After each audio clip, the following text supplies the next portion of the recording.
Good evening. Hello, Dundee. Bonjour.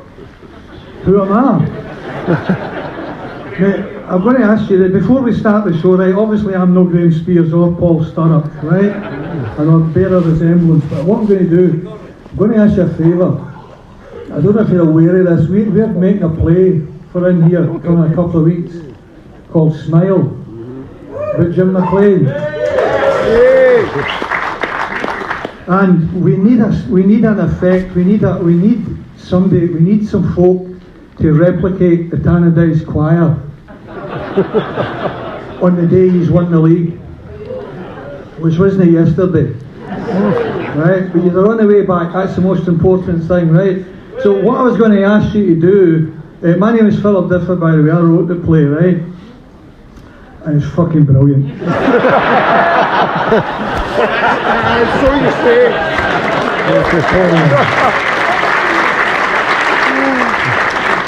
Honestly. And he's not coming to see it, aye? Yes. Anybody not coming to see it? Yes. Get him out of here. I take it you're all Arabs? Yes. Any Rangers fans in? Any Rangers fans? You want me to do it in Spanish?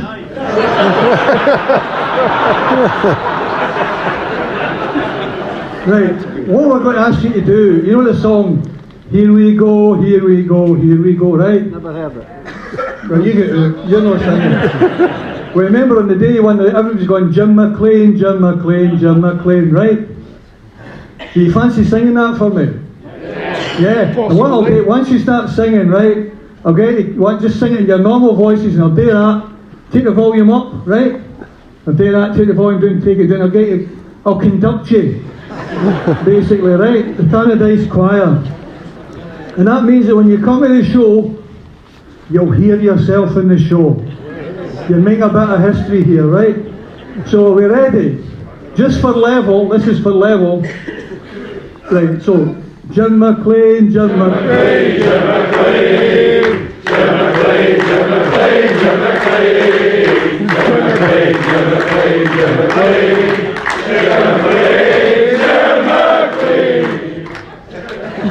That's a Colombian gesture, by the way.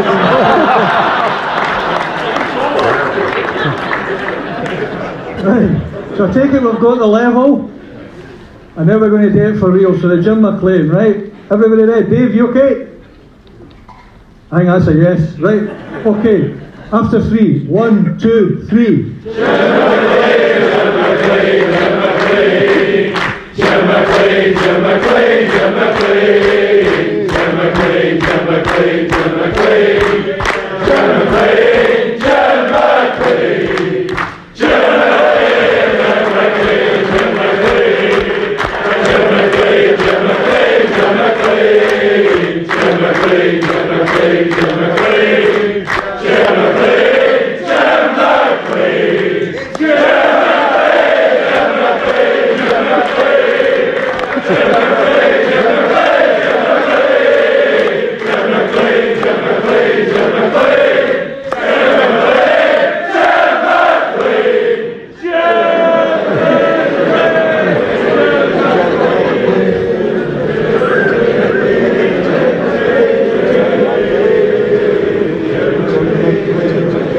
Jim McLean, Jim McLean,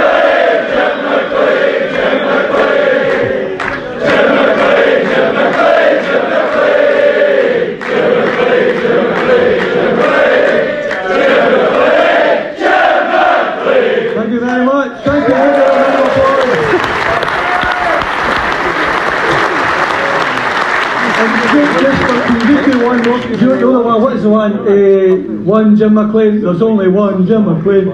You did that one? Yeah. To the tune of Guantanamera that's for the old folks there. So let's try that, just that normal. 1, 2, 3, 4. 1, 2. There's only one Jim McLean. One Jim McLean. There's only one Jim McLean. One Jim McLean. There's only one Jim McLean. One Jim McLean. There's only one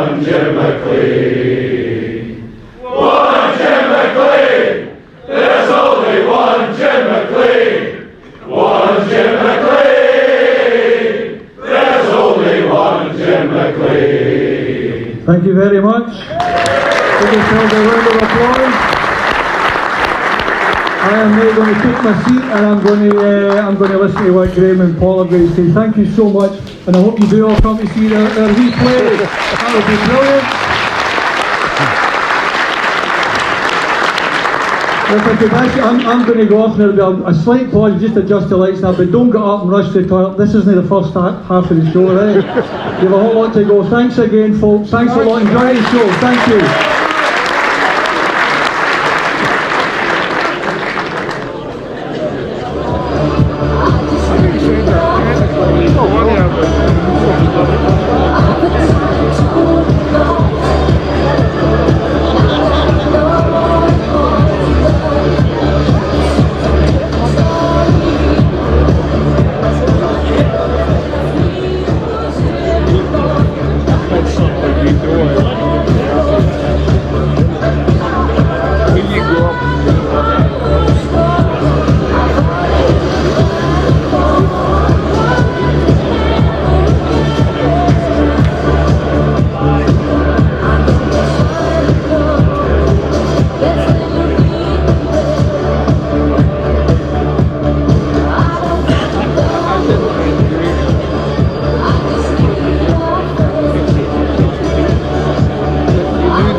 Ladies and gentlemen, welcome to In Conversation With. Please welcome your host for this evening, Graham Spiers.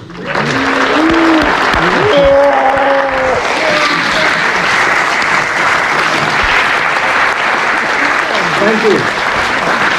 Thank you for coming to this evening of conversation. I must say, for me, being in a room with 500 Arabs is very intimidating for a Rangers man from the west of Scotland. And one tin in Phil Differ. Before we go any further, the health and hygiene people have asked me to ask, are there any Dundee fans in the audience? Because if they're at the back, you'll have to leave, I'm afraid. They say it putrefies the atmosphere if there's Dundee fans. Thank you for coming. 2 hours of conversation. I'm not going to beat around the bush. You might have heard of my guest, Paul Sturrock.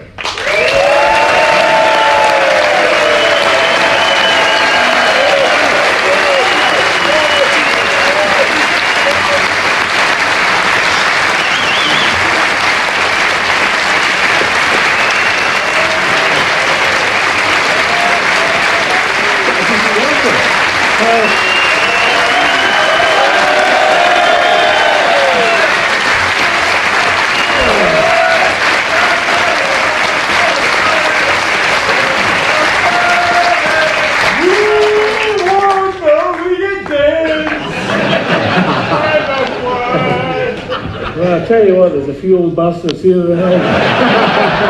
There's like OAP out. How are you, Luggy? It's shaking a bit as usual. Me or you? Are you alright? Thank you for coming.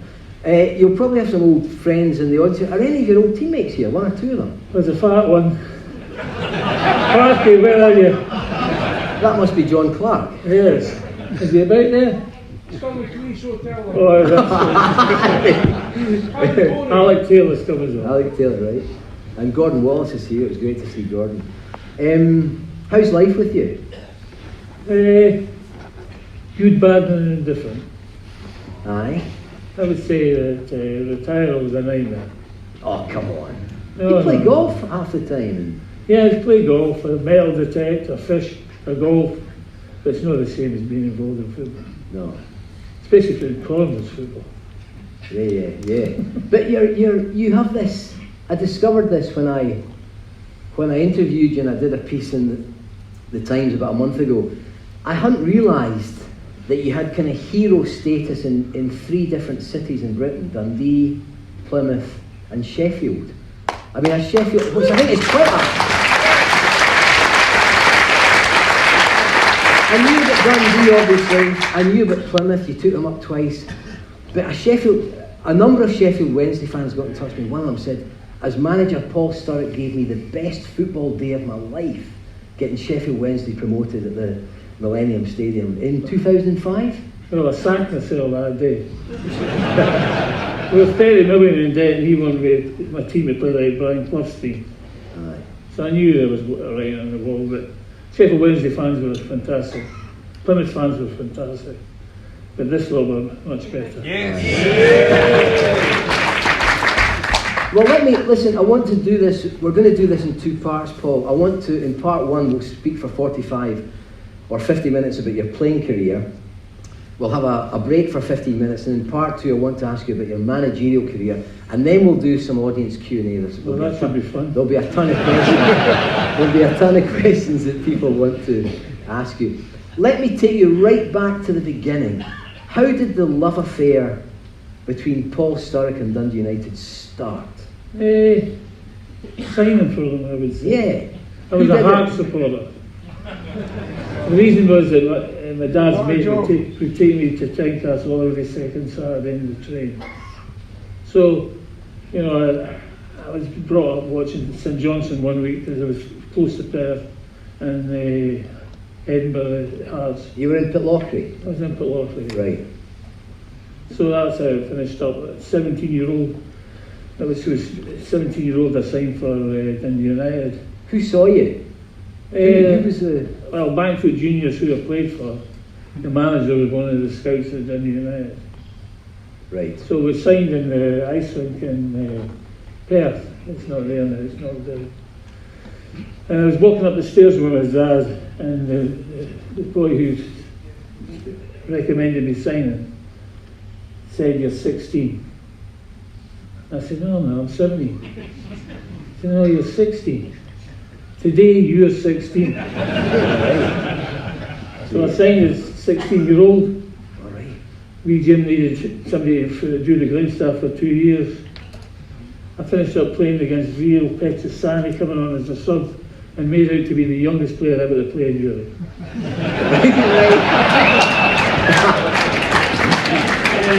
That was a problem.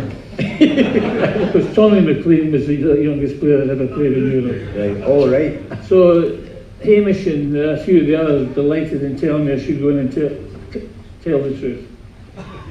That's hard with wee Jim's in the bar. But in I went, told him what the story was. He just looked at me, picked the phone up, sacked the scout on the spot. Now he brought 2 players to the football club, Ray Stewart and me. Right. And all of a sudden he decided that he had told lies to him and he had to go. Right. So had I not lied about my age, I never have got signed for United. Right. That's the luck of the game sometimes. But the thing is, I remember you once telling me, even then, once you arrived, your whole brilliant Dundee United career might never have taken off because you weren't convincingly, Jim. But then there was a reserve game that turned it. What happened again? Oh, I'm delighted. But Bobby Smith was one of the scouts. He told me this after a few beers that Jim had one day against Motherwell. Thought I was maybe not going to make it, and then 2 minutes later a bus who scored, and he said, "Well, I think I'll keep him to the end of the season." Thank God for that. But wee Jim was, a hard man, but I think a fair man. Could you, in those early years, in your late teenage years, 74, 75, 76, might you have gone to another club? Could you have gone to Hearts or Hibs, or were you sounded out, or was it always United? No, it was always United. But then when 74 I signed, I got into the first team very, very quickly. Instead of cleaning toilets, washing sinks, I was managed to go in the first team room. Now the first team room was a strange place in those days. The simple reason that if you're a kid or a reserve, you changed in the away changing room. The first team players in the home changing room. My dad was delighted I was going to play professional football, and he chucked me on a train one day when I was supposed to get first day of pre-season. 5 o'clock the train left Pitlochry, got to Perth at 6. I changed the train, went into the taxi rank at the station. I said, "Can you take me to Tannadice?" Told the taxi driver about it. He was all excited as well. Got to the front door at 7:30. but the fucking doors were locked. So I had to sit about for about 20 minutes until old Andy Dixon turned up with his car, took me up the stairs, told me where I was supposed to sit. And there was a kit there, top, shorts, and whatever changed into. Looked at my watch, another hour later, still nobody there. And then they all come in dribs and drabs, come over, shake my hand for the story. I said, where do we get the tracksuit and the new boots? He says, oh, they're in the home changing room. So I goes away along the home changing room, opens the door, walks in, there's all the banter going on, and all of a sudden, silence. Said, who the fuck are you? So Hamish and Watty Smith come over and say, who the fuck are you? I'm saying, I'm Paul Sturrock, I've just started the game, I've been told to come in here and get the tracksuits. Hamish says, look, go back outside, knock on the door. When we say come in, open the door and crawl in all hands and knees into that tracksuit room.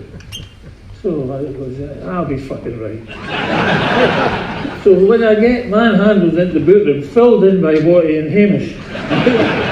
So my nose is bloody, my chin's not much better, it's fucking aching. And I goes back into the away change room because they're all rolling around the floor laughing. So, you know, it's amazing that, you know, I actually stayed there. That was your bloody induction. Did you, do you remember, I mean, I want to ask you about Jim McLean, and there's many aspects I want to ask you about, but do you remember your first meeting with him, or your early time with him, whether you were intimidated or scared, or what he was like? Well, he'd watched me playing Luggy, one of the Luggy teams, and about 2 weeks earlier. So when I went in and I signed, he rattled off about 8 things I would have to work on in my game. And that would just give me a wee chance of being a pro footballer. So it was kind of, you know, when he rattles off, you know he's had a look at you properly, you know what I mean? Right. So that was that. So I just started training and working away. Back in those days when you were 17, 18, 19, Paul, who were you kind of dislodging from the team, or who was ahead of you at that time? United had played in the 73 Cup final, and Jim, I know, built very... Sorry, 74. 74. I was at the 74. Sorry, 74. 3-0, 74, I was there. I won't tell you which end I was at, but I was there. 74, yeah. And he built various United teams, but who at the time was kind of... Well, I think Gordon's here tonight. Aye. Gordon was in the team at that time as I came in. And you know, I was very appreciative that Gordon showed me the ropes. You know, that you know, him and I had a good wee spell together. Did Andy leave in about 75 to Andy Gray? Andy Gray left Mid-70s? 75, 76, Okay. I think, around about there. Right. And Andy went, so finished up, you know, me and Gordon were up front. Right. He scored a winner at Ibrox one day, I remember that. Yeah. And also Stubby, he took me aside. We, Jim, decided that I'd been successful as a running striker. But if I didn't learn to take the ball into my feet and turn things, they would start to find me out, dropping off and picking the ball before I could get a run in it. So Watty and him were given the task of every Tuesday afternoon taking me up the park with a couple of young kids and working away at turning and holding the ball up, taking people on and getting crosses, working on the left foot, shooting and crossing. And, you know, Stubby was one of the ones that kind of developed me as a player. I mean, I found that, I was going to ask you about that later, but we can touch on that now. I mean, I found that a really amazing story. Walter Smith told me about it. You had said to me that Jim McLean made you a better player by 70%. 70% a better player. The way Walter Smith told me it was that after an early surge of successes in the United team, Walter and Jim said to you, look, Luggy, they've sussed you, we need to change you as a player. And Walter said to me, you spent hours, days, weeks, ball after hundreds, thousands of balls into feet, and he said you changed as a player, changed your style. Well, I think there's 3 types of strikers these days. There's a Dalglish, can do everything. Hold the ball up, turn, vision, score goals, make goals. There's the McCoys, which I feel is a goal scoring machine, but he doesn't play that much, you know what I mean? You don't see him in the game much. And so if you amalgamate those two together, you get a naughty player. Yeah. You know, Jock Steen said to me one day, we were coming back, we played Aberdeen in the midweek, and he put his arm in and he said, "Luggy, you were magnificent the other night. I was really pleased with you." He said, "Just remember, if Kenny's injured, you'll play."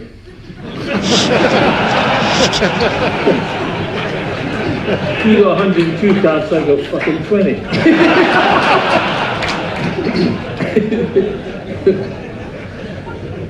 Yeah, not nice that. But it's quality player. Yeah. Do you have, among your Dundee United memories and achievements, and I know there are many, and I know you've been asked this a million times, do you have a standout moment or memory or favourite Dundee United memory, or is it too difficult to pin it down? I think Ralphie.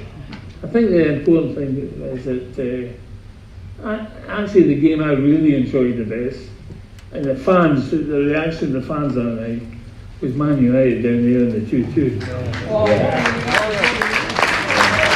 So we were absolutely murdered for 45 minutes, and then we came back in the game and could have nipped it. Yeah. I thought that was a great game, and the fans were fantastic that night behind the goal. That is the piece of footage that on Twitter I put up most. So it's arguably my most favourite memory of a Scottish club in Europe. It was almost like Dundee United giving Man United a lesson in counter-attacking football. Yeah. And the pass from Stuart Beattie round the back was, and the bank of United fans behind It it. was unbelievable. Yeah, how many have travelled down to that game? I think 4,000 or 5,000 would be there, maybe more. 6,000. Okay. It was the bottom end of the away. How many here were there that night? 6,000. Let's get up there. All the old bastards have been there. They never got it for 2 years. Do you remember? I watched it last night. Can you remember in your mind's eye, with the score at 2-1, Old Trafford, you peeling away at the back and Beattie coming through midfield? Yeah, I remember the goal. It was a great pass right onto me. Curled it The defender should have done better. But I think it was Arthur Alveston. I think. But what happened about 4 minutes later, 5 minutes later, I got it down the left-hand side. And I got inside Gidman and turned him, and managed to nip McQueen. And here I am again, looking at the goals. But hit it just a wee bit harder. Really wouldn't have gone out of the far post, but I slapped it a bit and he saved it. I would have loved to have won that game. That would have been fantastic. Yeah. So disappointing the next game. We lost an own goal. And, Yeah. and Big Sass clapped one straight to somebody to score. Even though you knew you were in a really good team, Paul, was it intimidating at all in any way going to Old Trafford that night, or not at all? We were hardened by then. We'd been in places you would never have believed we could have won games. Monaco was the key to it all. Yep. We absolutely pummeled them at their place. They beat us at our place. So they were a quality side. But I think nobody wanted to draw us in any of the competition. Yeah. Nobody. Terrified Europe. Let me ask you about the old tin pot dictator himself, Jim McLean. And I'll say this right now: every question and every comment we make about Jim McLean is in the context of his ill health just now. We know that. We're all aware of that. But how did you get on with him? What kind of relationship did you have with him? If I scored and played well, I was okay. We were all okay. If we played badly and lost, we weren't okay. What happened in the dressing room if you The played great badly? thing was the Eamon Bannon wore number 7. So by the time he slagged everybody a death and got to Eamon, who refused to be talked to as he was, so he slowed up and he started shouting at Bannon. By that time, half time was over, so he never got 8, 9, 10 or 11.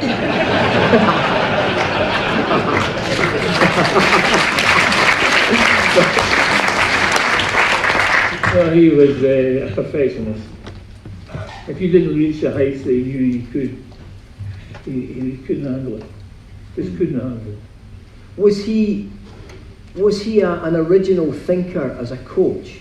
I mean, I routinely refer to him as a genius manager, and I shouldn't use the phrase lightly. Was he an original thinker? Did he do things and players went, my God, that's right, that's the way to do it? He had a set play style he wanted to achieve.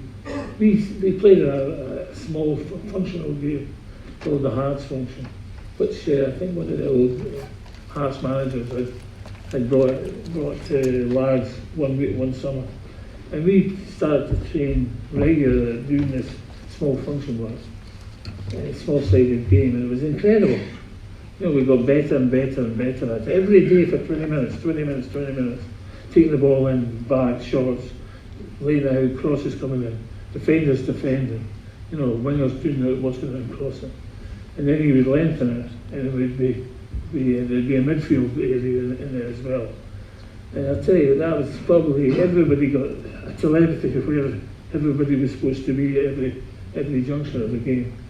And I think that was a great, you know, it was really successful. Yes. And to be fair to him, you know, he knew change things, he knew when to change things. Right. And just wee things. Move somebody there, tuck somebody back. In the Man United game, we were getting battered. So he just said to Dodgy, fall back, Luggy, stay at the back. So all of a sudden they were seeing about 4 at the back, 5 in midfield. All of a sudden Strachan wasn't getting it, Robson wasn't managed to lose his mask of coming in the box. And we were winning the ball in the midfield instead of our back 4 were in it. And they were sliding things through me. And we were coming, everybody was coming with late runs. Yes. You know, it was him that turned the game there. Yeah, okay. Because Jim McLean was such a hard kind of taskmaster and my God, I mean, a disciplinarian in every way. But it was often said that a lot of the players knew how to handle them. You grew to learn how to handle them. You did, David Nary did, Maurice Malpass did, but other players never were able to handle him. Is that true? Yeah, there is players that never had. I thought Tommy Coyne, when you look at the career he had after Jim McLean, I think he couldn't handle that scenario. In what way? Well, I don't think he could handle the shouting and bowling and bits and pieces. Went with that. He actually normally played with 7 as well, so Yeah. so he had a problem as well. But to be fair to Tommy, you know, he's had a great career. Yes. I don't think the type of manager Jim was, that certain players can't handle that. Right. You think it kind of probably, players like Tommy Coyne and others, it reduced them and damaged them as a players. It didn't build them up. At Dundee United did damage them. Yeah. But Okay. to be fair, let's be honest, Ralph, Dodgy, me, if we were fit, at that spell we were going to play. Tommy couldn't handle that. What were we'll talk about your managerial career later on, but with the success you had at different clubs, Paul, were there things you took from wee Jim, and were there things that you said, I'm definitely not taking that type of managing from him? Did you take traits of his on with you? Bits and pieces, yeah, definitely. You want to be your own man, but you know, things that Jim McLean had done in the game, and how he worked the training and everything else. Right. You know, you were always going to nick some of his stuff. Right. Man management, don't even go there. What was the story that became apocryphal about you hammered Motherwell? That you could find? Tell me about that. I think there was something like 6-1 up at half time. I can't. It was a cup tie, I know that. Can anyone remember the half-time score? 4-1. Finished 12. Did it 6-2? So he was angry with the second half. Yeah, so he found it entertainment bonus, as he called it. We hadn't entertained in the second half, so we didn't deserve our bonus. Right. Which leads me on to this thing about the other story about playing for Dundee United at the time was, and I think you've mentioned this and other players over the years have mentioned it to me, the basic wage was ordinary, bordering on feeble, meagre, but the win bonuses were tremendous. Yeah. Can you remember what your pay was in the early to mid 80s? Oh, I don't know about that. To be fair, he paid for the success. You know, if we were winning, we were getting good money. Right. Very good money. Competitive for Celtic and Rangers. Our basic wage was so poor. The thing was that if you were out of the team, you weren't getting those bonuses. So edge to the training dramatically increased. I've seen boys actually flipping halving people in two to make sure they win. I've seen training sessions like that. But you know, there was a competitive edge all the time in training to make sure you were on the team sheet on the Saturday. Right. So finance was a day. You're on a fairly modest wage, not greatly above many other people working in the city. But if you win, you go out on a Saturday night thinking, I've got a great pay packet this week. Yeah, imagine. It was, you know, you did think about that kind of thing because you had to think, you know, there were mortgages and kids and cars and all of a sudden, you know, if you were out of the team, right, you were struggling to pay all right. So Luggy, I'm glad you did this. You were at United all these years, but might you have left? Could you have left?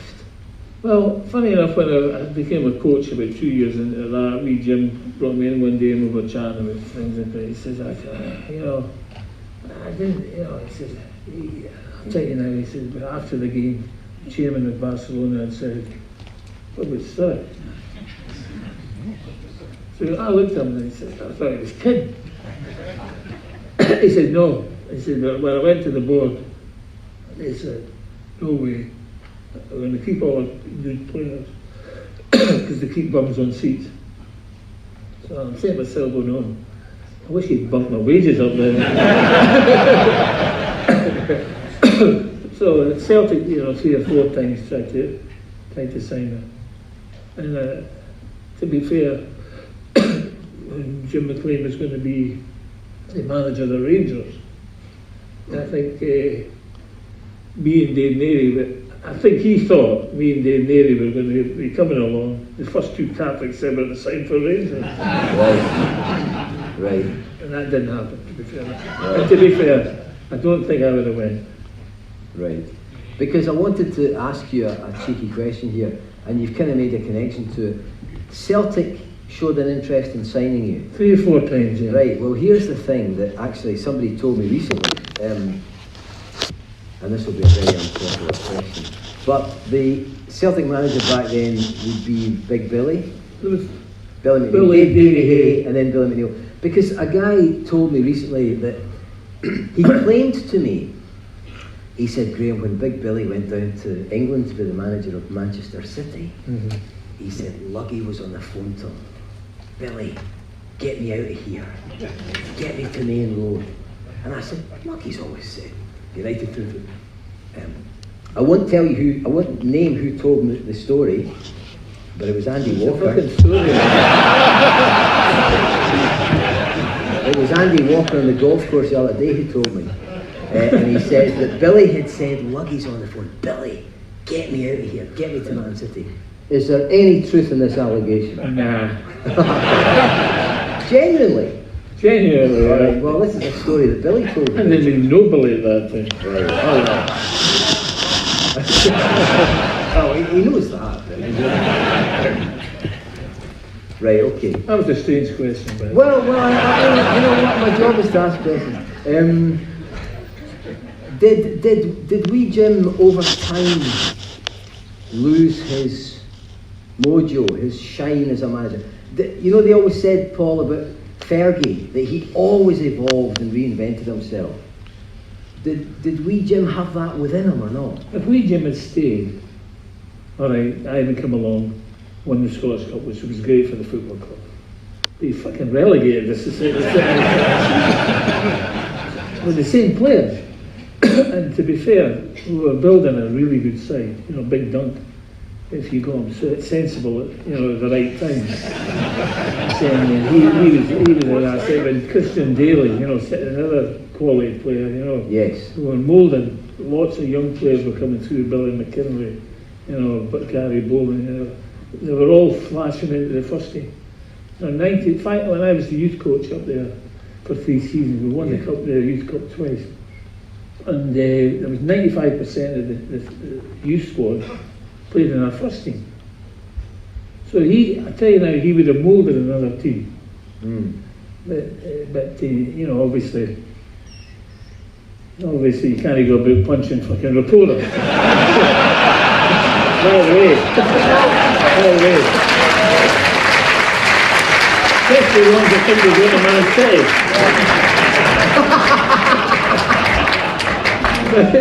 No more shit. Listen,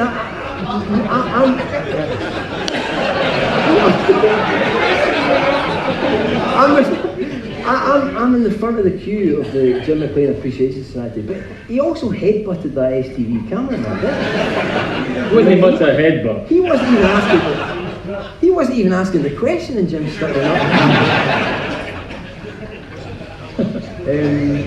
Aye. 28/11, 1981. Do you remember what happened to you that day? 28th of November, 1981 in Glasgow. You were well brassed off. One of the most exciting cup goals ever witnessed at Hampden Park. Fucking Holy was the right back to. Fucking next minute he's ahead of me. I mean, why was that goal? It was the League Cup final. Rangers 1-2-1. Why was that goal disallowed? Well, they said the Holy ducked, and that meant he was interfering with play. That was what. After the game, I sneaked away and went in to see the ref, just to find out what his thoughts were. He gave the goal. This fucking referee, the linesman at the far end. The referee was Eddie Pringle. Yeah, Eddie, I'm saying, but that was a big disappointment. I think all the problems we had with the cups, we'd have faded away if we'd won that game.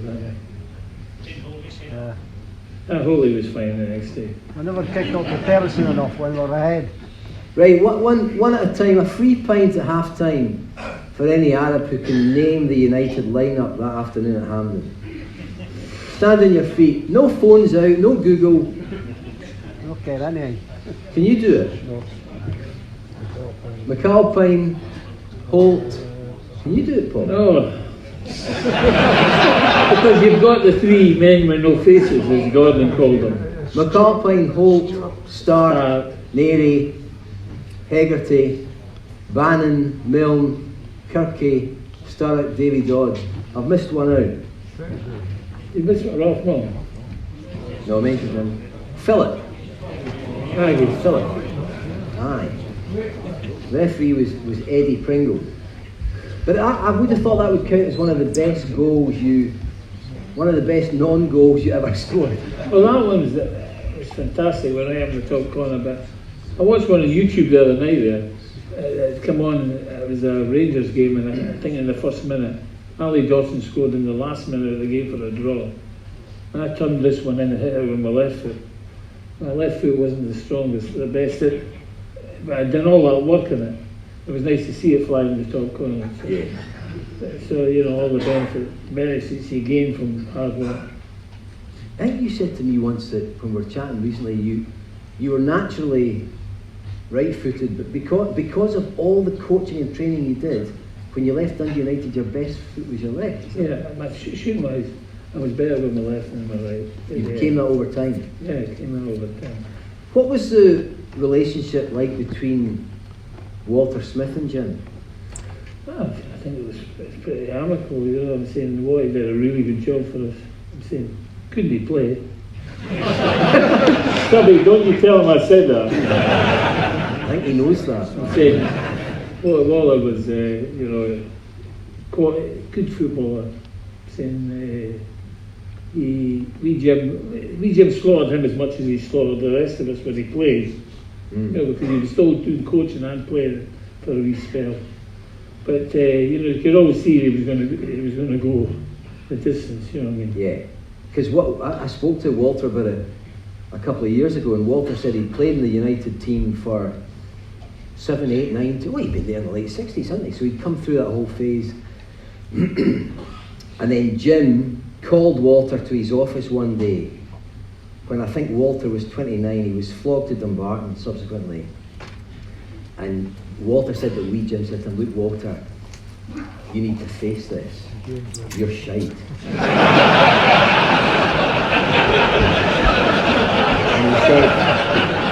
And Walter said to me that Jim said, I can't put up with any more of your shite on the pitch, so we're going to have to sell you. And then he went in the back and he brought him back as a coach. He brought him back as a player first. As a player, but as a player coach maybe. If you look at the Japan Cup, say that I think Walter missed a penalty in that game. Right. Saying that was probably one of his last few games. Yeah. And Walter's other distinguished claim to fame at Dundee United was the full-time fist fight in Rome in 1984, when as you said, Luggy, Walter sorted it all out. There was trouble at the end. What happened again there? Well, the manager had said that Jim had said no team could catch Dundee United with a tune-up league. That was in press that Jim had said, which he hadn't said. Yes. Which alienated the fans big time there, and also the players. At the end of the game, actually, you know, I'm not the bravest, I can tell you that. It was scary. It was absolutely scary. But the bear just cleared the fucking decks. And he just made a gap for the wee man to get in and get up the stairs. Yes. Walter said that you went in the tunnel, and there was a little area. Was the reserve goalie John Gardner? Yeah. And Walter said that Jim was the first to scarper. There was trouble, and Walter said that he turned round and there was 3 or 4 Roma players in front of him, and he had to start laying into all of them just for about 20 seconds, and then he cleared off. Yeah, definitely. You know, what I could see from where I was hiding.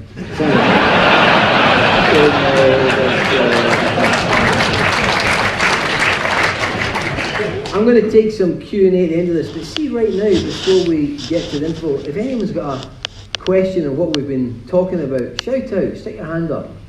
Oh, there you are. Oh gosh, there's people up in the cheap seats up at the back.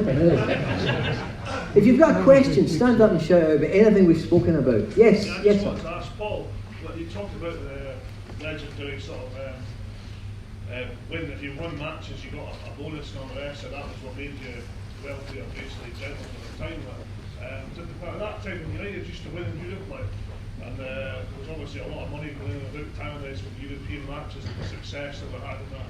Did the club actually give the players at that time advice about how they could invest their money in certain things? Because I know that you had business interests as well. Did the club give the United players of the 80s, advice on how to invest their money? Yeah, there was a couple of times we had financial advisors that come in, would sit down with us and chat about things. So, you know, there was 2 or 3 attempts to make up pensions and everything. Did they not make an insurance thing for you? Did they make an insurance thing for an insurance policy? I can't remember what it was called, but if you were injured, then they kept paying you. Like to invest your money again so that When you able to stay at Tannadice. When you finished at United, Paul, were you a well-off man? Did you feel no. relatively well off? I was reasonable. You know, I mean, I'm not saying that I was rich in any way or poor. I was just middle of the road.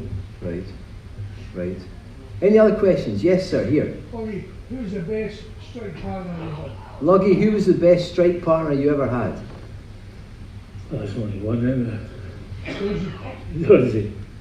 I'm saying when you see the goals that he scored over the years, it's underrated for him. He could play. I think he could have played every position on the park apart from the goalie. but you know, he was so underrated. You used to miss loads as I'm well. going to say, Is that right? Did he used to miss loads? the boy Shanklin, who's been different class, scored 25 goals? 29 now. Well, I think Dodgy, the year we won the league, got about 28, 29 as well. And that's Premier.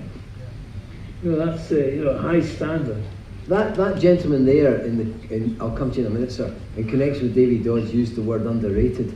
I mean, I was about to ask you that because unless you're a United fan, everybody else in Scotland thought Davy Dodds was quite good, quite effective, but not really a standout. But the United fans really rated him. What was it about him? He's Dundonian, I think that helped.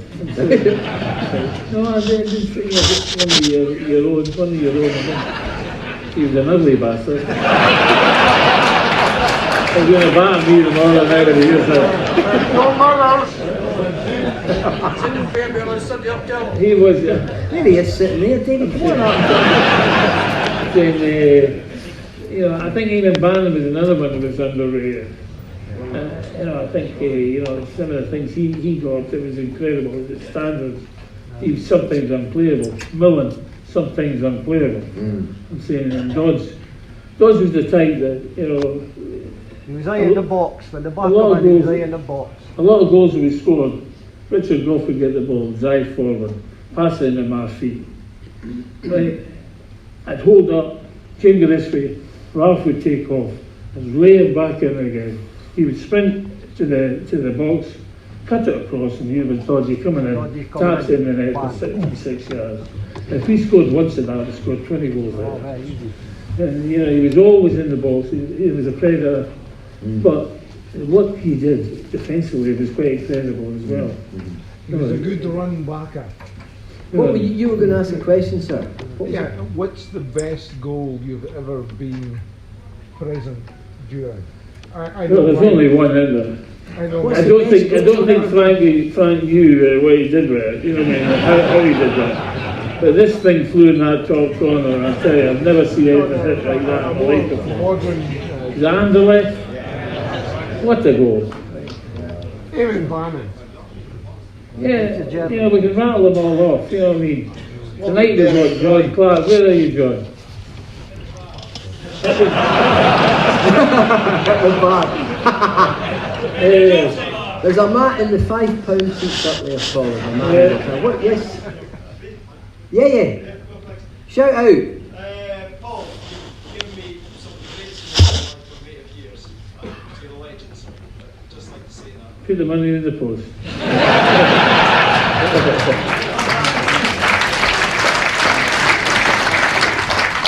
Are you? Combine two things, your playing career and big jump. Cast your mind back to April 1988, Scottish Cup semi-final replay against Aberdeen. Picture the scene, it's right on half-time. Paul Hegarty puts in a late challenge on Charlie Nicholas. On the advice of the fourth official, Willie Miller, Hegarty gets sent off. Such chaos ensues.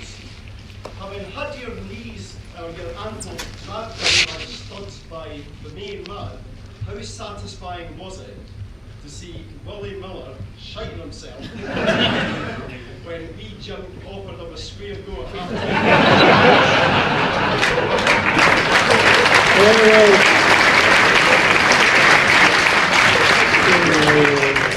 New Jim was like that at times. A bit boisterous. See, Willie, a great story I told tonight to some of the people. Through a wee spell, Alan McLeish and Willie Miller were good players.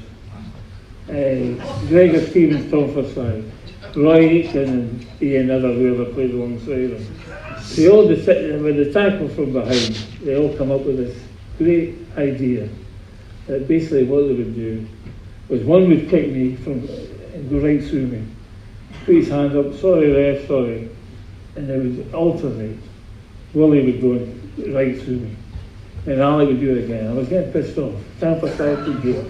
Gregor Stevens would do it. So they never got real bookings or signing off. So one day I said, I'd had enough. I said to Big Alan, please, look you old big bastard. Kick me again, and I'm going to sort you fucking out. So he looked at me and he says to the boy, what's we? He just said he's going to sort me out. Started laughing the two of us. So I decided, like, so I said to Hamish, kick it at the top of us. So Hamish drives this ball right up. You can see Alex saliva down both sides. I'm going to kill you, you know. And just as it got to me, I went, Dodgy, and he come across the board. Masterly elbow, caught all his face up and his eye out, and he's whining on the ground. I went, told you I was going to start there.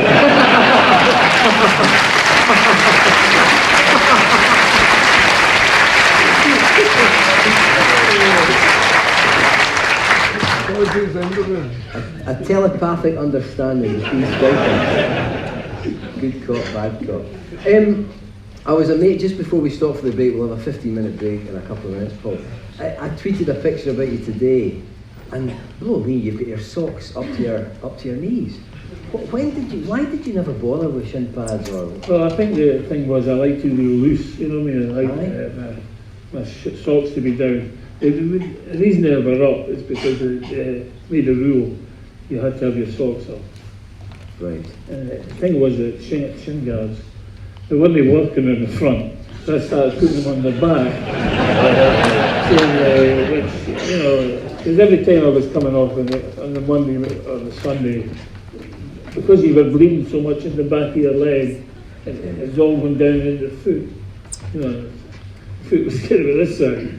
So I had to do something about it, so I put shin guards on. But I didn't like being tight, you know. Right, okay. So my strip was always outside my shorts. Okay. So that was it. Paul, just last question for just now. You've mentioned some of these famous Scottish defenders. You've mentioned Willie Miller, Alistair McLeish, Roy Aitken, Tom Forsyth and Gregor Stevens. Reminds me of my blessed youth, you know. I've got a story about Big Tam. What I was going to say to you was, within the context of Scottish football, which defender did you relish playing against? You felt you could get the better of them, and which did? And Bobby Glenn.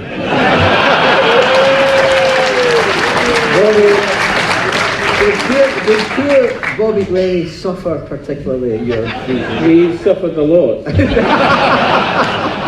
Me and Bobby did a wee chat, question and answer one time together, and the amount of penalties he gave me was scary. I had to slow down to make sure he was going to tackle me.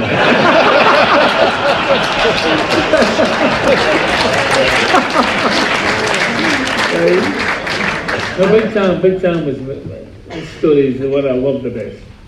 Big Tam Forsyth. He was the bane of my life. He would send Gregor over, and he would assault you, but he didn't murder. But Big Tam was a good player actually. He was in Motherwell, he was a good midfield player at one time. But he'd lost the plot by this time.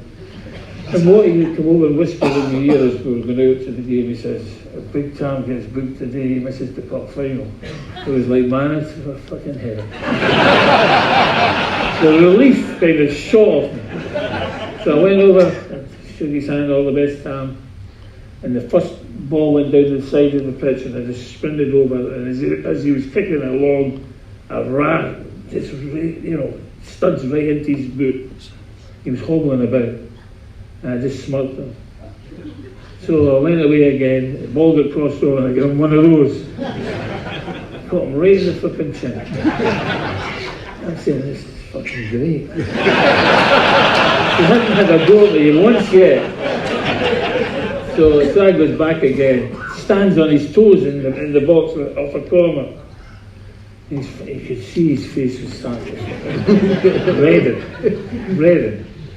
He says, you know, don't you? I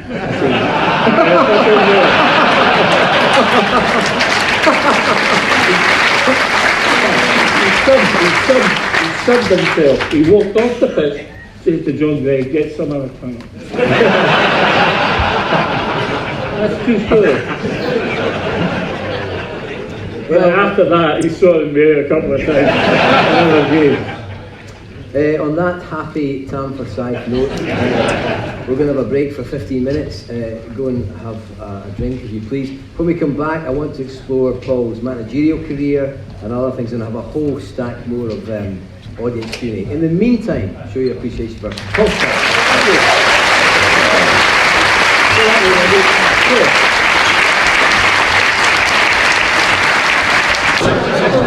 What's the Irish guy? Ladies and gentlemen, please welcome back Graham Spiers and the legend that is Paul Sturrock.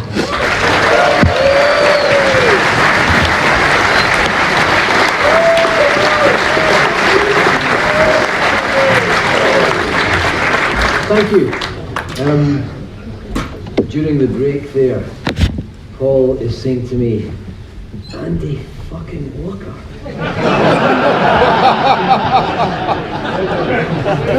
So I take it that story was untrue. Luggy, I never, all the times I watched you, I never had the idea you would become a manager.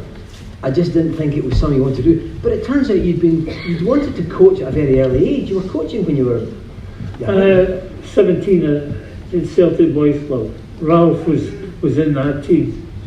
And so I was coaching at 17-year-old. Took my first badge at 21. And so when you were a player at United age 26, 27, you were taking one of the teams, weren't you? Were you coming back at... Yeah, I was taking the third team in the Angus League. Took some of the reserve games as well, and the youth, and later years the youth, when I was still playing. And your first managerial port of call, and it was a very good success, McDermott Park. And you once said to me Jeff Brown was probably the best chairman you ever worked for. Oh, miles the best chairman. Why? In what way? Well, he knew how to run a business. At the end of the day. But funny, the amount of times I went to him and said, I need a player. Can we buy him? No, we can't afford it. Can we buy him? No, we can't afford it. So I got used to realising what I had to use what I had. And so it took a while longer than it normally would. I'm saying we were 5 years struggling away trying to get in the, 3 years to get into the Premier League. Right. And then we held our own in the Premier League. Yes. So, it just took a wee bit longer, but we were in budget. Because I'm thinking you would probably become the St Johnstone manager when you were 37, 38 or younger? 37. Right, okay. And you had this success, you rebuilt the team, you took them into the Premier League, but on one or two moments, had he wanted to, had he not had the foresight, Jeff Brown could have binned you, couldn't he? Well, with this tennis, we lost in the cup. So basically, I thought that was going to be it. It was a bad run in the league. And he came in, he just said that you got rid of these players. They're not your players. Build your own team. So I said, you won't give me any fucking money to build one. That seemed to work for a wee while. But to be fair to him, that he stuck by me. And I had that slight collapse in the dugout at Tannadice, but I thought it was going to be dead. And it was just a pain in my chest, pain down my arm. And the doc said, no, I don't think it's a heart attack, Paul, we'll have to take you to hospital. So they rushed me to hospital in Ninewell. And I was sitting there, and I'm sitting in one of these gurney things, there's no beds for me. And they give me that stuff shot in the head to open your arteries, and I've got a fucking headache. And then I'm screaming past me, and everybody's shouting and bawling. And then the phone goes, and it's ringing, it's going right through me. It's just there too. So it goes, who the fuck's that? And all I hear is, you're trying to change players' mental approach to the game, aren't you? Bad attitude players, get fucking rid of them. If they can't get themselves fit, get fucking rid of them. Remember, you're the boss. I says, who's that? I says, it's Alec Ferguson here. I just heard you've had a tongue. So I'm just telling you what to do to get better.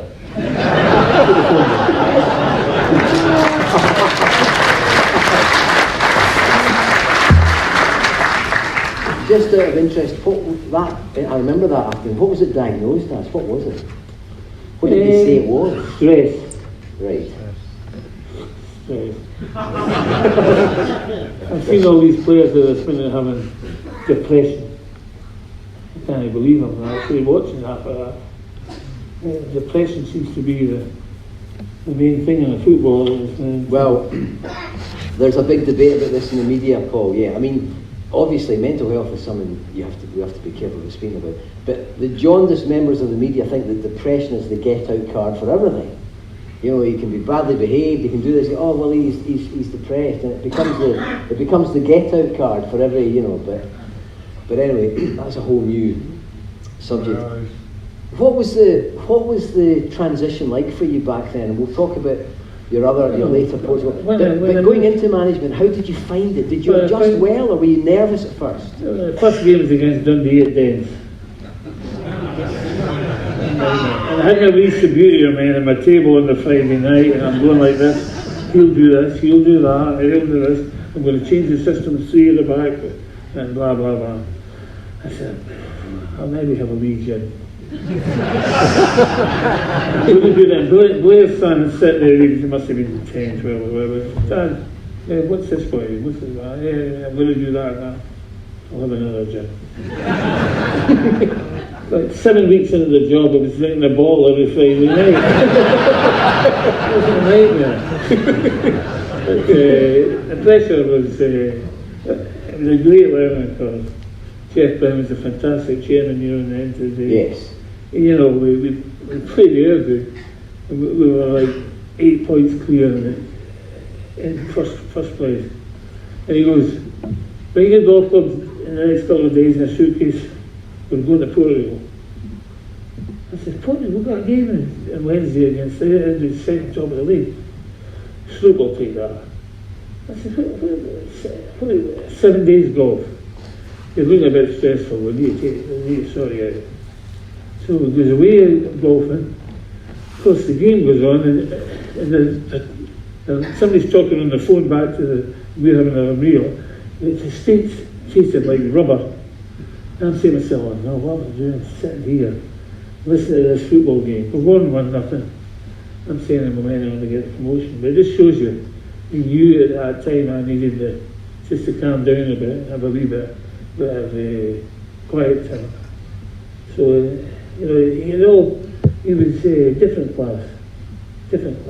Well, your career as a manager, I think, was remarkable. You go to St Johnstone, you take them up. You go to Plymouth, you take them up twice. You go to Sheffield Wednesday, you take them up. You go to Swindon, you take them up. You go to Yeovil Town, you make a total arse of it. It's not fucking wrong, by the way. But apart from that, my God, I just want to say one thing. When I became the United manager, boys, and I was abducted by aliens. Some bastard signed McCulloch and Matty without me knowing. And that cunt divorce, I tell you, he was doing my noise. Right. Well, listen, you've hijacked my script. I was going to ask you about Dundee United a bit later, but we'll talk about it now. I mean, you had all this success. I found it amazing that the Financial Times, of all newspapers, the Financial Times did a survey of football managers in Britain over the last 30 years, and they placed you among the most successful managers in British football on relative terms. So you're not winning Premier League titles or anything, but wherever you went, you had success. But what happened at United? It must have been pretty difficult going back there. You had two well, the difficult first years. thing I would say is that half the squad I couldn't spell their fucking names.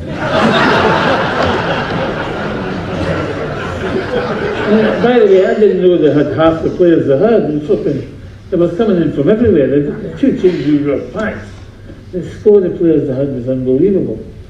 And they had a wee run just before. Tommy eventually, he was struggling. They were nearly second bottom at the time when I took over. And wee Tam had a good run. You know, the season before, he was doing well with them. But he lost a few players, and then all of a sudden this foreign brigade come in, and it just went from bad to worse. when I came in, I decided I was going to pick some young players and go with them. And, you know, at the end of the day, we were going really well. Billy Dodds was scoring for fun, and the rest of us defended like fuck. And all of a sudden, one day, I'm in Florida in the winter break, and the wee man turns up at the training ground in Florida. Never told us he was going to turn up. He walked in and he said, Who's this, wee Jim? Or? Wee Jim. Can I have a word with you? Yeah, no problem. He says, we've had an offer for Billy Dodds. I said, we're not going to take the offer, are we? He says, well, it's, you know, it's money, they would balance the books again. I said, if I tell you what, Billy Dodds goes and we cry, you'll know of half the people in the stadium. No, I think it's the best thing to happen. I said, well, I'm not happy about it. Well, when I get back, we'll have to sort this out. So he gets back, I say, we're not selling Billy Dodds. Of course, what happens, Billy gets to hear about it. They've offered him a house to build a house in the town in the village he comes from. He was in tears. So at the end of the day, I relented and we sold Billy Dodds. From that time we sold Billy Dodds, we were sitting third in the league. We won 2 games the rest of the season and finished up 8th, which kept, and we stayed up. But I wasn't able, because we were fighting, biting and scratching to stay up. Then we finished up, we couldn't model the young players and couldn't mix them in till the following season. And then when things didn't go well, you know, the board seemed to think the foreign influence would benefit us again. And don't get me wrong, Olafson was a great signing. You know, he did a great job. Dykstra, you know, he could have been a porn star, Dykstra. But you know, at the end of the day, he basically was a reasonable goalie. You know, he had his moments. I'm saying, but you know, he was comfortable. Pedersen, solid defender.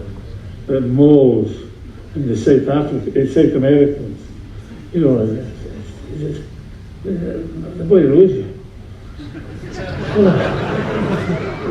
He turns up with Ferreira when I was a coach eventually. And we just said, take him down at the training ground, AstroTurf, work on him, see what you think, Paul, give me a note. He's just been stuck in the deal. So I'm down there, some of the young boys are wangling balls out to him and he's miscontrolling them, no getting crossing them, he's slapping them in, they're coming off the ground. And all of a sudden I hear the houses at the back. All I hear is, who didn't get fucking him, Luggy? And I looked up, there's this old boy, he's fucking looking out his window like that. He says, he's shite, Luggy. The young boys were all rolling about the floor. So I goes back and reads and says, what do you think? Not for me. Not for me. I said, it's not for that boy and fucking looking at the house. So as I said, management, I found it difficult to manage a team of supporters. I did the right thing, I walked away.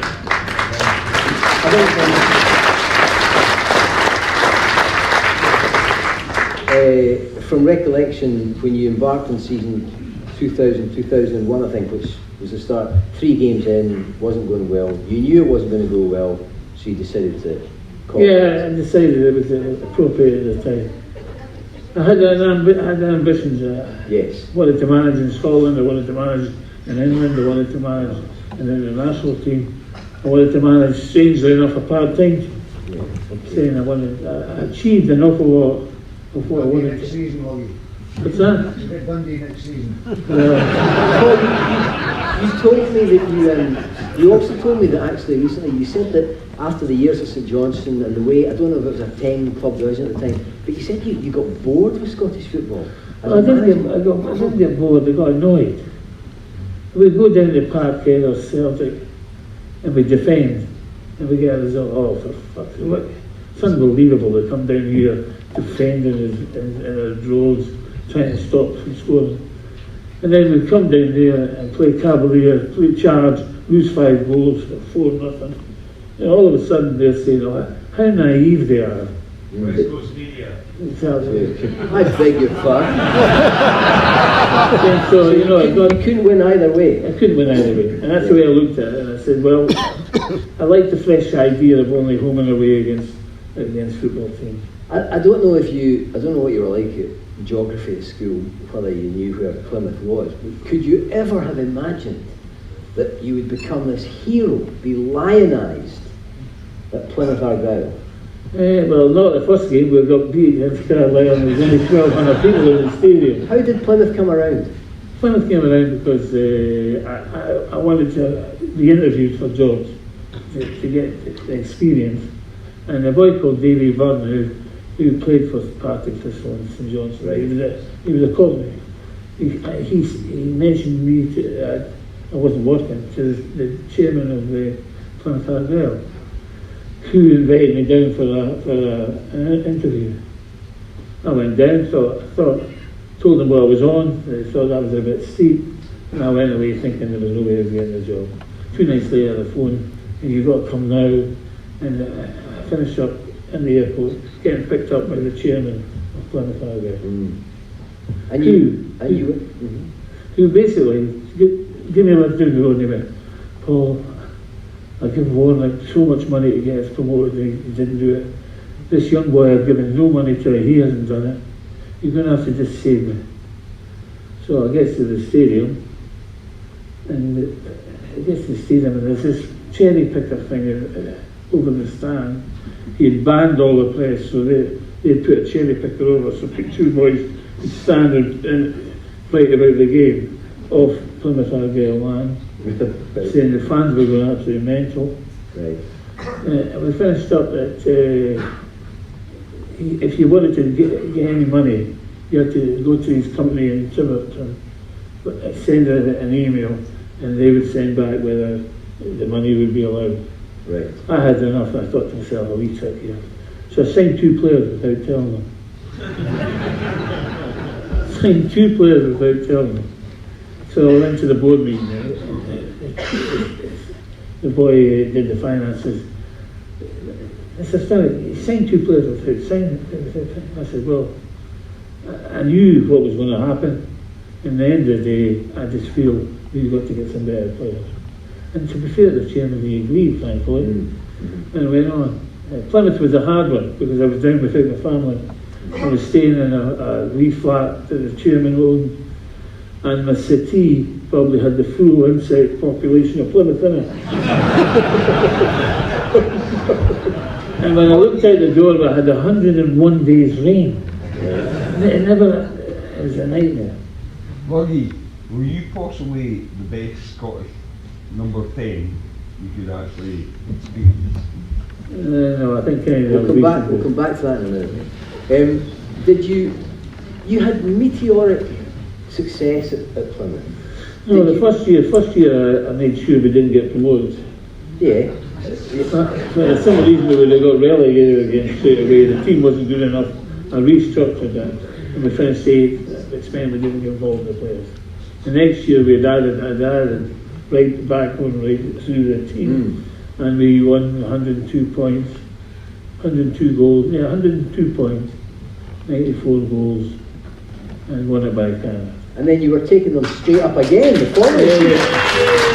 We got a couple more players in, and you leapt 2 divisions in 2 years. And the pleasing thing for me is, they went Tony Poulis became a manager and a couple others. They kept all the players together, and the 2nd division player, as they were thought of, blossomed enough to hold stay in the championship for 3 seasons. So I was pleased that you could see the development of the players that done the job. And it's an example of how high your stock was then, Paul, that fate intervened here. Fate? Well, Rupert intervened. Gordon Strachan intervened. Gordon Strachan decided to leave Southampton, and you were one of the 2 or 3 names I read that you were in a short list of 2 or 3. We want one of these 3, or maybe one of these 2, and you took the job, but it proved to be a very difficult experience. under the chairmanship of Rupert Lowe. Tell me about that. He's a twat. That's basically the words. I've used a few others.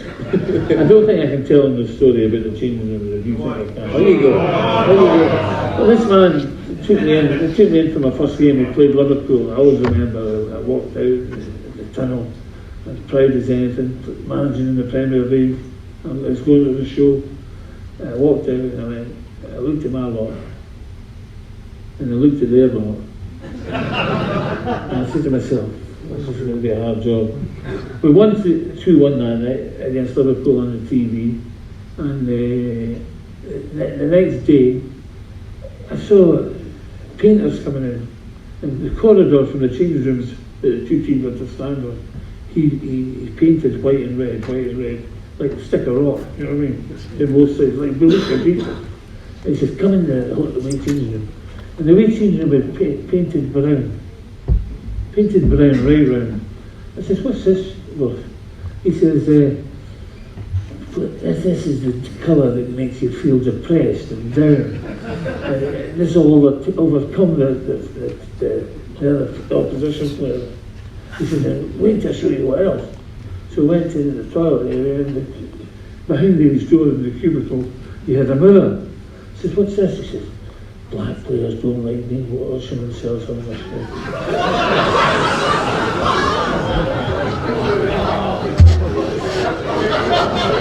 Now you can tell why I wanted to fucking leave.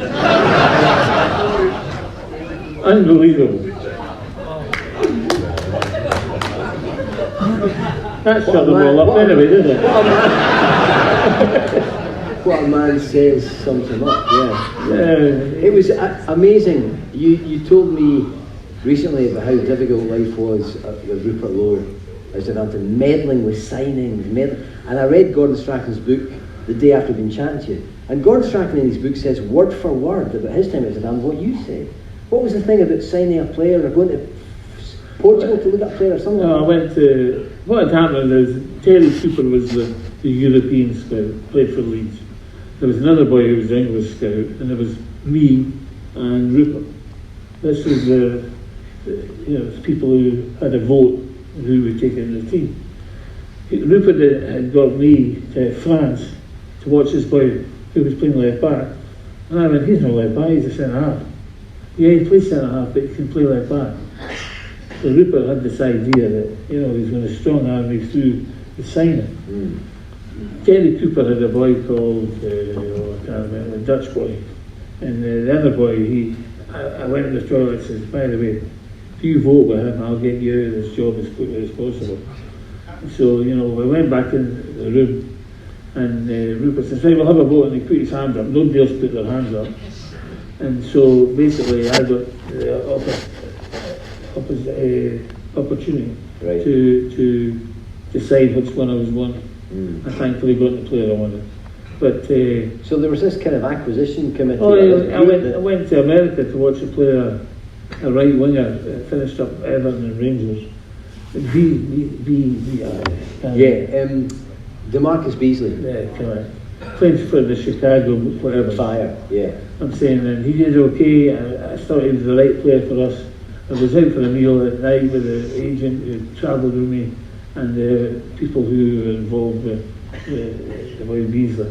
It was all arranged. He signed the contract. It was the way you signed the contract, and the phone goes, Paul, he said, not that deal yet. I said, no. He says, 2 agents have told me he's no good enough. So I said, shame and fool any further. I'm your fucking manager. I've decided he is good enough. He says, oh, he's no good enough. I said, all right. I said, well, we'll not do the deal. So we get back to Southampton. And he's sitting there one day and I says, by the way, what about these 2 boys from Colombia that you signed? And he says, what do you mean? I said, well, I'll tell you what. The Colombians, I know for a fact that the club got 600,000. But all of a sudden we spent 1.3 million on them. And he looked at me and I said, tell you what, I'll let you off with Beasley, but you know again my road when the 2 of the others were signing. Finished up, I couldn't play for the manager, the chairman. And I finished up, the last game was Blackburn. And I said to my agent, have a word with him and see if I can do a runner. He said, for my agent, and he came and he went, right, fine. He went and said, Paul's not enjoying it, blah, blah, blah. So I said, a draw would be a fine result today. And I still talk him around to let me go. They score, we score. They score, we score. 2-2, I said, magic. And then flipping Beattie, we get a penalty in the last minute. And we score. And there's a photograph in one of the director's offices of the whole dugout jumping up in joy. With me and Kevin Summerfield like that. And we managed to talk around and we managed to go back. Right. So 6 months at Southampton, but then or I think we were 10th in the league when I left. Yeah. And I wrote this down. You played 13 league games, won 5, drew 2, lost 6. Yeah, that's not bad. So, and 10th in the league when you left. Yeah. But the thing was, the amazing thing is that this managerial thing you had. Before long, you were at Sheffield Wednesday. A week. A week. You went there. They were floundering. 18. 50. But anyway. And then we take it 16. And then okay, 16. And then come May, you're in the playoff final in Cardiff, and that was the letter this Sheffield Wednesday guy sent. He said, I had my best day out. To be fair, we had a lot of work. We've got a couple of key signings and we started to pick up points. And then we recharged and we got to the playoff. Playoff was, I must admit, I've had great times as a player with Dundee as a manager, but this was unbelievable. There's great footage of it on YouTube. Wednesday winning in Cardiff. 42,000 Sheffield Wednesday fans. 80,000 there. 42,000. Sheffield Wednesday. Yeah. It was incredible. I'm saying they were unbelievable. They sang the whole way through, and we were 1-0 up. It was a really hot day, and boys had water stops all the time. Yeah. And I had a water stop myself, and so it goes in at half time. I says, right, Sister Sloop, and John Blanton says, so I'm going to give them a speech. He said, oh no. He said, don't give them the one you had at Brentford. I said, no, I'm not doing the Brentford. Yeah, I might do the Brentford one. He said, we won that game. He said, right. So it goes into the room and I says, right boys, it's hot, we're winning 1-0, we've had all the chances, you've done really well, you must be knackered. I said, just think what the feel like then. I said, look at me. I'm 50, I was 50 something at that time. I don't get much sex at all. I says, look at me. I says, when I eat bread, I get terrible heartburn. Look at me, I says. I says, when I go to the toilet and have a wee, and I pull my trousers up and zip myself again, it dribbles down the side of my leg. He says, what I'm saying to you is, live for the day, boys.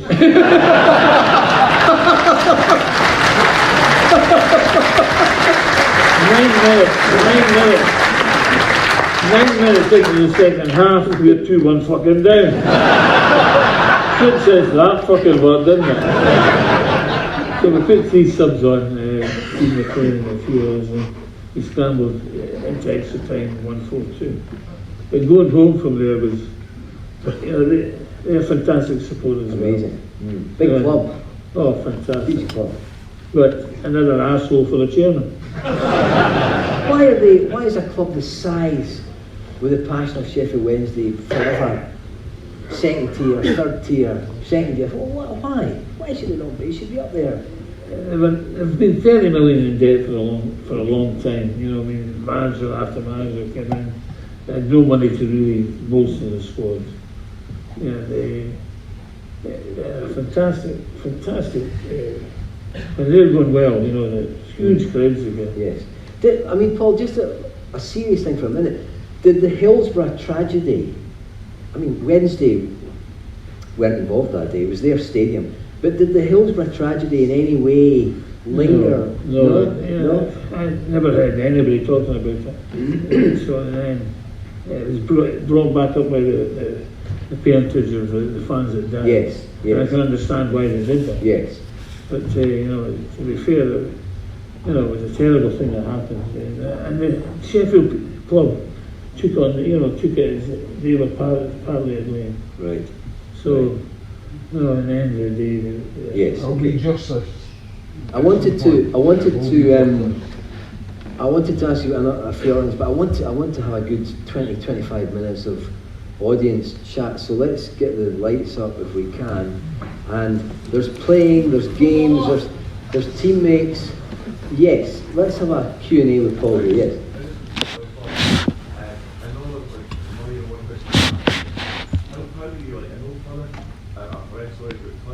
Players not knowing who you were. When you went in and watched videos against Barcelona, Plymouth changed their stick to Tangerine, their away strip to Tangerine. It's still going on now. How do you do that? Plymouth changed their away strip to, just so people can, Plymouth changed their away strip under Paul to Tangerine. Well, the reason was that basically when we played at home, we finished up in the green. We got used to stands in, and they were all the same colour of green. So when you were looking across the pitch, when the fans all green as well, you couldn't see your player at opposite. It wasn't distinctive enough. Unless he moved. So it wasn't distinctive enough. So I decided that Tangerine seemed a better bet.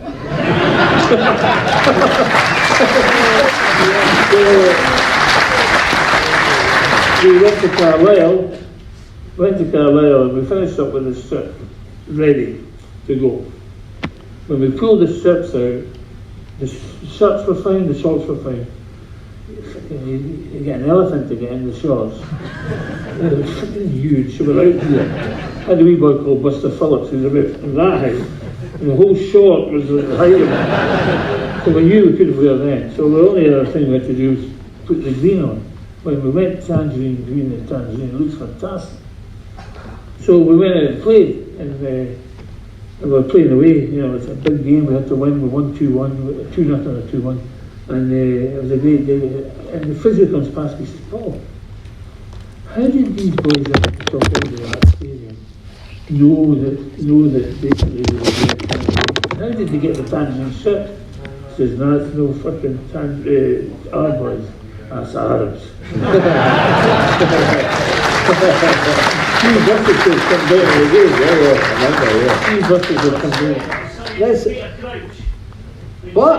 When you signed Peter Crouch originally, you were getting pelters. How satisfying is it to turn in a player that you were getting slated for that's now in England International and a legend for them? Well, $2 million the bottom for him, we sold him for 12.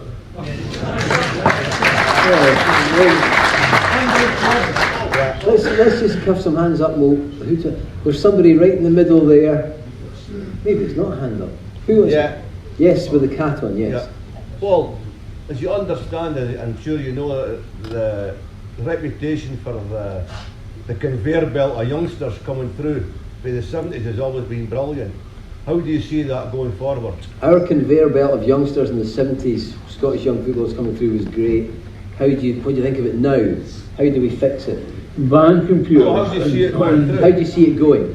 Van computers and games. They're all sitting in their house playing computers and playing these video games. I never see a kids running about in the pitch. When I played, there's a couple of amateur boys here tonight that played with me. I'm saying we would finish school, race home, have our tea, back up to an area that had a grass area here, a road run right through it, and a grass area here. 2 jackets went that end, 2 jackets went that end. The floodlights down the middle of the road were the street lights with the floodlights. 25 versus 25. And as the night progressed, the cars would come through, pick up the kids that had to be home, and they went to 15 aside, then they went to 10 aside. And basically, every night, the 2 boys come down, they played for the amateurs team alongside me, and they were quite prepared to commit to me and come in on a Sunday and finish up doing crossing, finishing, shooting, control, turning. You know, it's amazing. You know, the help that I had. I'm saying so. Sorry, Yes, sir. Paul, I just want to ask you, Jim McLean was famous for his disciplinarian type attitudes towards training and some of the rules that he put in place. When you became a coach and a manager, what sort of rules based on sort of influence that Jim McLean did you have? What sort of rules did you impose upon players that they had to stand by? Well, the Plymouth was ideal because it's that far fucking away. They had to stay in Plymouth. Saying so, you know, I had a captive audience. I'm saying, you know, Dundee United, you know, half the boys travel, you know, we tried to put in a 25-mile radius, but, you know, obviously it's a different regime now and things have changed, but I do feel that was our future of us.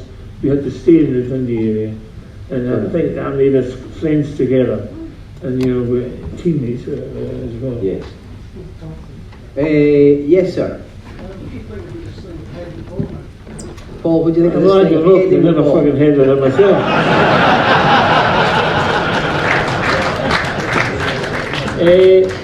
You know, it's a nightmare, but I should have headed it and I could have blamed the partnership on me, on that. You didn't head it off. I headed it a couple of times, I would say, but to be fair, you know, they're going to ban under 12s from heading because they now think there's clear medical evidence of brain damage and heading a football, and they think they've built up enough evidence of players in the 50s, 60s and 70s. well, as I said, you know, at the end of the day, well, anything like that's a benefit in kind, isn't it? You know, well, I wouldn't want to see it taken out of the game totally. No, I mean that's what people are saying. At this minute in time, some of the young players that are getting loaned out to the other teams from the Premier don't know how to handle the ball. Yeah. Don't know how to you know, to defend one-on-ones. I'm saying it's quite They brought out Dr. Willie Stewart's this leading neurosurgeon in Glasgow, Paul, and he produced this report which it didn't absolutely emphatically make the link, but it said that the evidence is growing very strongly that heading a football causes brain damage, like in boxing. He's going to bring out another report in 3 years' time, and he thinks that will absolutely nail the link, and then football will have this decision to make. Here's the medical evidence. It causes, there's a high risk of brain damage, and people can't bear to think of the game being without heading. Well, I'll tell you, I'll have to do something. But this VAR does my nothing. Well, I cannot believe that football is all about situations that arise. I'm saying that a referee makes a bad decision. Half the fans disagree, the other fans are quite happy. You go away, talking points. Did that ball go in? Did that? That's part of the game. And now it's, there's 7 moves ahead. You have to run back and have a look at VAR to give a goal or not a goal. I would like the referee to make that decision. Say the people up the stairs. Let him come to the court. Get it done. But having said that, at a packed Tannadice, if the score was 1-0 to United with 1 minute to go and Dundee equalised with a goal, that the TV cameras later that night clearly showed was 2 feet offside, you'd be all for VAR. Look at the discussion we've had tonight about John Holt with me in the shop. That was the debate. We're talking 20 years after that. Yeah. I say we're still talking about it. 40 years. 40 years. It's part of the game. Yes, sir. Oh, the thank goal you very against much for Partick asking me a Thistle, question. was. Can I actually ask, back in 1983-84, when you actually won the league and then went on, the Roma game, Paul, how biased was that? How deceitful was that? How did much commercial television ruin that whole time for Dundee United? The Roma, just so people get the Roma Cup semi-final '84, the bent referee, everything. Cheaters!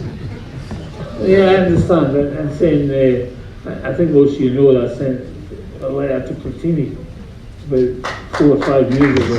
Come on! And he basically said it was too long ago. We couldn't do anything about it. And I must admit, I'm saying that it sickened me, that whole scenario. We had 4 of us shouldn't have played. The injuries we had were in the horrific category, but I'm saying because of how important the game was, I'm saying that we went ahead with it. Ralph's chance with it spinning in front of the goals, that could have quite easily shot in the net instead of going where it went. And in the end, yes, I didn't think the penalty was a penalty either. So when you're looking at it that way, that's all that's discussing it again. It might be terrible for us, but that's football. You know, the lines. Right, Paul. I'm saying at the end of the day, and it'd be nice if we managed to get a medal or something stuck it in some way. Did you get a reply from Platini? I just got from his secretary that it was out of the time scale. Right. Right. Right. Let's go. Yes, sir. Paul, can I ask you the best player you played with and the best manager that you worked with? The best player Paul Sturrock played with. There's only one best manager I worked with, so I've got to say Jim McLean and that. The best player I've ever played with, as far as United is Davy Neary by country man. Had he played in any other country, like in Germany or that, I think he could have been the new Beckenbauer.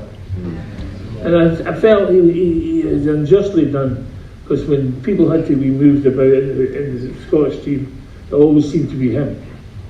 It always seemed to be right back if somebody was injured, centre midfield, you know, or in the back 4. This boy was top dog. Did big Davy Neary know how to handle wee Jim? I don't think you need it. We all got a bit of stick, but you know, 1 or 2 of us were a wee bit lucky. And I'm saying that Sash was.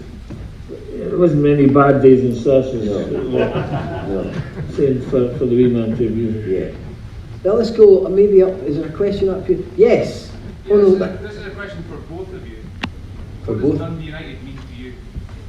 A question for both of us. What does probably Dundee United? Rangers will be able to do.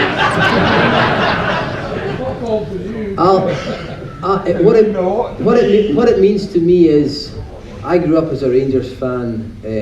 I've had editorial battles with Rangers. I'm banned from Rangers. When I was at uni at St Andrews Uni, it coincided with the great United run in the 80s. And my favourite memory was playing for the university football team, and it was the night of the Old Trafford away game down there 2-2. And at the university team, it was, I think I was one of 3 Scottish boys in the team. St Andrews Uni was very anglicised. And I said, come and watch this game. Come and see this. And we all piled round to our house. And I loved seeing a Scottish team give a team like Man United such a lesson as they did that night. So, I mean, I've always had great affection and respect for Dundee United. It's still a hunt.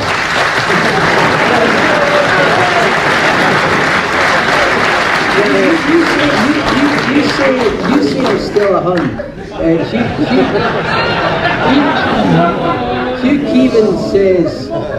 Hugh Keevan says that you would more accurately describe me as a wee Fenian Baptist. You have to think about that for a minute. Yeah. What's the question again? It's like big your noses. Like when you hear that word, like you say you're from a Hearts fan, you live in Philadelphia, you're not from necessarily Dundee. But what does it mean to you? What does Dundee United mean to you? You turn up there with your obviously the tangerine jacket, which is great, and it's brilliant. But what does it mean to you? What do you hear? Even when you see what it's like nowadays, and where we've been, where we're going, all that. How does it make you feel? Up and down. You know, some of the results we've had over the last 2 or 3 years, you know, this one against Arbroath, you know, it's quite disappointing. Then the highs are when you win 4 or 5 games in a draw, saying, I've watched winning this team, it's like a family. The teammates are like my best mates. like we're all going out tomorrow, the one, well, most of the 82 we're going out tomorrow. The band will all start, the things that, you know, all. I'm not going to say this because I did it at Plymouth in 600 earlier, turned up in the same pub. What was the name of the pub? We've got 5 minutes left. Yes, there. Well, how far do you think Lloyd Shanklin can go? How far can Lloyd Shanklin It all go? depends. I think he's going to have a season in the Premier to really do it. I'm delighted he's gone to the Scotland squad. He merits it because, you know, the side force. I can't believe some of the centre forwards we're playing these days. But you know, I'm saying this. You know, I think he's coming. He's in the right thing. He's got a little bit fitter. I'm saying I think he's learning his trade. I'm quite excited to see how he does next season. Is his brother Armitage looking good? Armitage Shanklin. Is it true that Chick Young asked about that live? A guy made up a spoof for Dundee later saying about Armitage Shanklin. Chick Lee's unusual. Yes, there's one there. Right, we're going to get yes. Sorry, I need to get somebody else. Yes, there, yeah. Looking back on your career, is there anything you would change? Is that Joe? Yeah. Hi Joe, how you doing? Is there anything you would change looking back in your career? That's Joe up there. Hi Joe. I would. Anything I would change.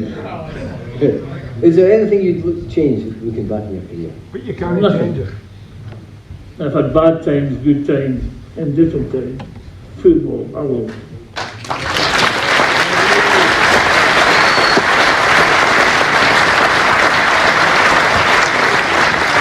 I suppose, to be cynical about it, Paul, the one thing you could have done is you clearly could have made a lot more money as a player, but that didn't sway you.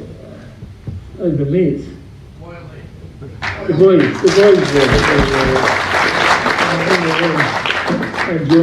enjoyed playing for United, enjoyed playing with the players I was playing with. I was a happy man. Let's get a couple more questions in. Is there somebody, who am I missing out? Yes, sir. Oh, you spoke earlier about limited number of Scotland caps. I definitely think double, maybe treble, you should have had treble that. Yeah. How do you feel yourself about how you played in that period of time? The first World Cup I played, the second World Cup I played in, I thought I did really well. In the Denmark game, and even in the Uruguay game. Yeah. I'm saying I thought I held my own. And Dalglish is Dalglish. The two players I think I would love to be is Jimmy Greaves or Kenny Dalglish. You know, I'm saying two exceptional type strikers. So, and also, you could have played me in any position. I would have played for Scotland, left back, right back, wherever I was at. So, the Scottish side for me, I was 2 World Cups, and I played 20 games. I'm a happy man.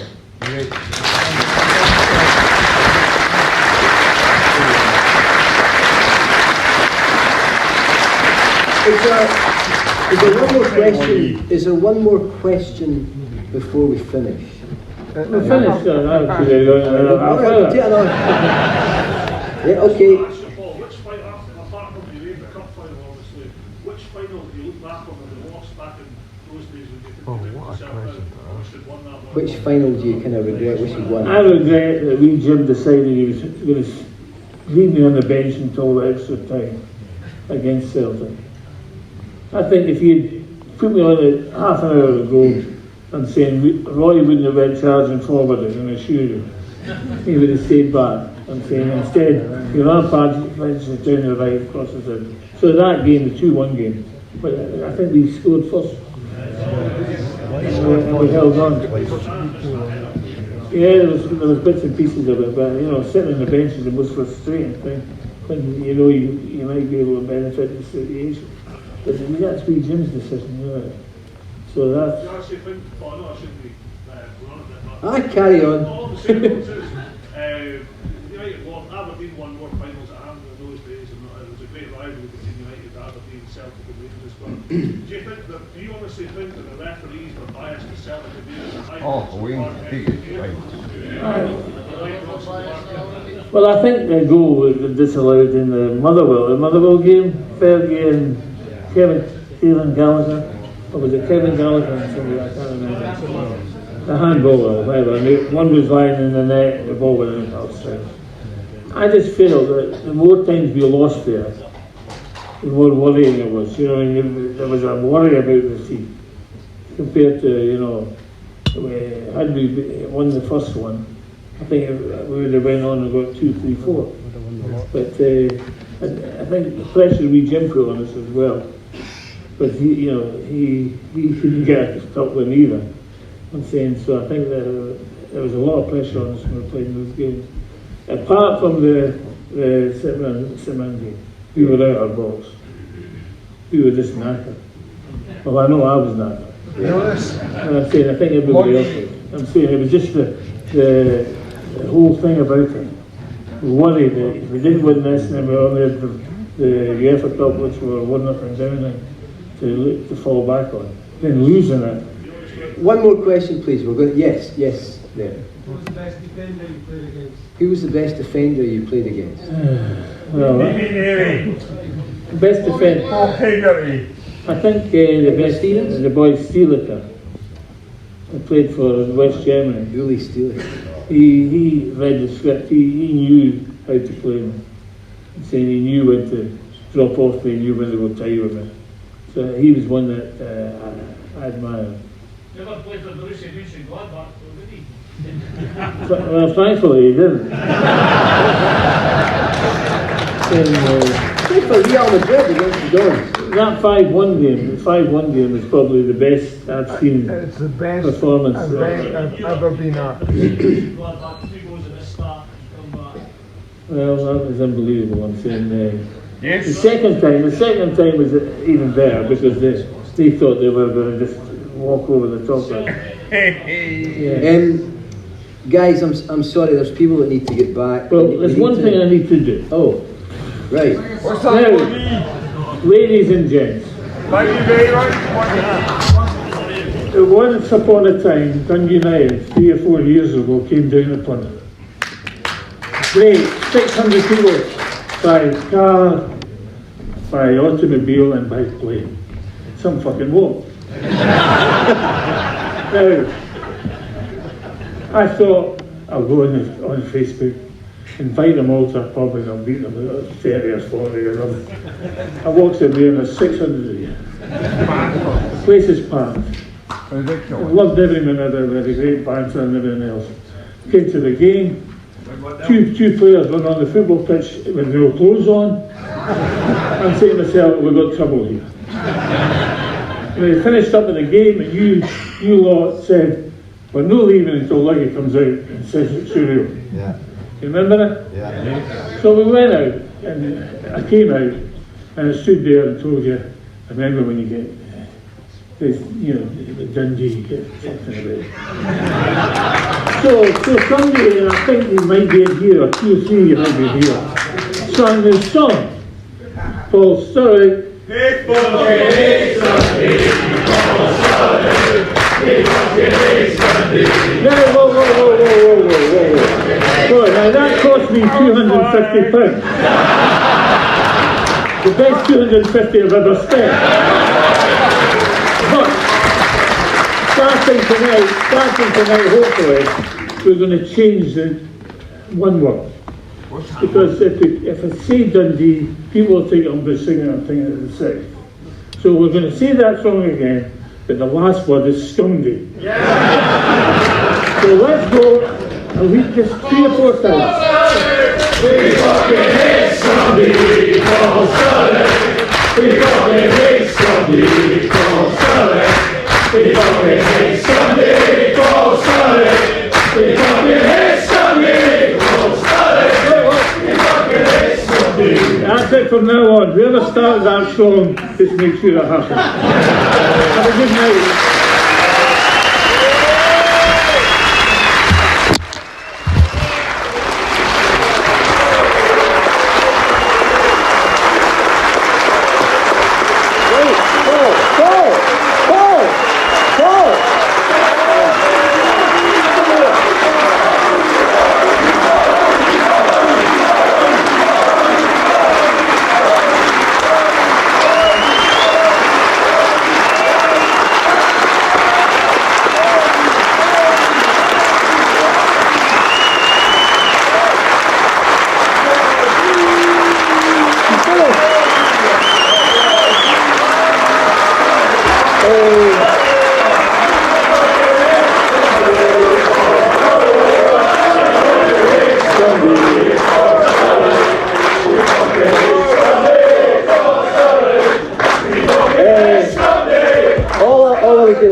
Thank you for coming. For anyone who's interested, Saturday, March 21st, I'm having a football conversation here with Archie McPherson.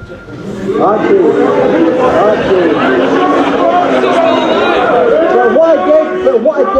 But what I did want to say is, for somebody of my generation, tonight I have found it an incredible privilege and honour to be interviewing one of the greats of Scottish football. So thank you again. Thank you for